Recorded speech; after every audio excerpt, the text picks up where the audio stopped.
ಹೆಣ್ಣಲ್ಲಿ 4 ವರ್ಗಗಳಿದೆ. ಅಸ್ತಿನಿ, ಚಿತ್ತಿನಿ, ಶಂಕಿನಿ, ಪದ್ಮಿನಿ. ಹೌದು. ಪದ್ಮಿನಿ ಅಂದ್ರೆ ಸುಂದರವಾದ ಹೆಣ್ಣು. ಸುಂದರವಾದ ಹೆಣ್ಣು ಹೇಗೆ ಇರಬೇಕನ್ನೋಕ್ಕೋಸ್ಕರ ಶಿಲ್ಪಿ ತೋರಿಸ್ತಾರೆ. ಮಾಡಿ ಒಬ್ಬ ಕಾಮನ ಬಿಲ್ ತರ ಹುಬ್ಬಿದ್ರೆ ಕಾಮಾಕ್ಷಿ, ಮೀನಿನ ಆಕಾರ ತರ ಕಣ್ಣಿದ್ರೆ ಮೀನಾಕ್ಷಿ, ಚಂದ್ರ ತರ ಮುಖ ಇದ್ರೆ ಚಂದ್ರಮುಖಿ. ನೋಡಿ ಮೂಗಿದೆಯಲ್ಲ, ಮೂಗ್ ಎಷ್ಟಿದೆ ಅಷ್ಟು ಹಣೆ ಇರಬೇಕು. ಹೌದು. ಹಣೆ ಎಷ್ಟಿದೆ ಅಷ್ಟು ಗಲ್ಲ ಇರಬೇಕು. ಅದು ಪರ್ಫೆಕ್ಟ್ ಫೇಸ್. ನೋಡಿ ಮುಖದ ಉದ್ದ ಎಷ್ಟು ಬರುತ್ತೆ ಅಷ್ಟು ಹಣೆ ಇರಬೇಕು. ಇದೆಷ್ಟು ಬರುತ್ತೆ ಅಷ್ಟು ಹಣೆ.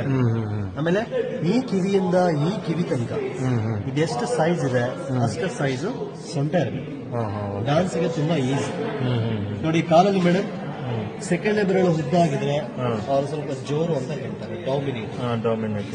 ಹಾಗೆ ನೋಡಿ ಪಾದದ ಮಧ್ಯದಲ್ಲಿ ಗ್ಯಾಪ್ ಇರಬೇಕು. ನೋಡಿ ಲೈಟ್ ಕೂಡ ಹೌದು. ಪದ್ಮಪಾದ ಅದೃಷ್ಟ ಅಂತ ಹೇಳ್ತಾರೆ. ಪದ್ಮಪಾದ ಅದೃಷ್ಟ. ಡಾನ್ಸ್ಗೂ ತುಂಬಾ ಈಸಿ. ನೋಡಿ ಮೇಡಮ್ ಎಷ್ಟು ಗ್ಯಾಪ್ ಇದೆ ಕಿರೀಟದ ಒಳಗಡೆ. ಹೌದೌದು. ನೋಡಿ ಪ್ರತಿಯೊಂದು ಗ್ಯಾಪ್ ಇದೆ. ಒಂದೇ ಕಲ್. ಈ ವಿಗ್ರಹ, ಈ ಪ್ರಭಾವಳಿ, ಈ ಕಂಬ ಅಷ್ಟು ಕೂಡ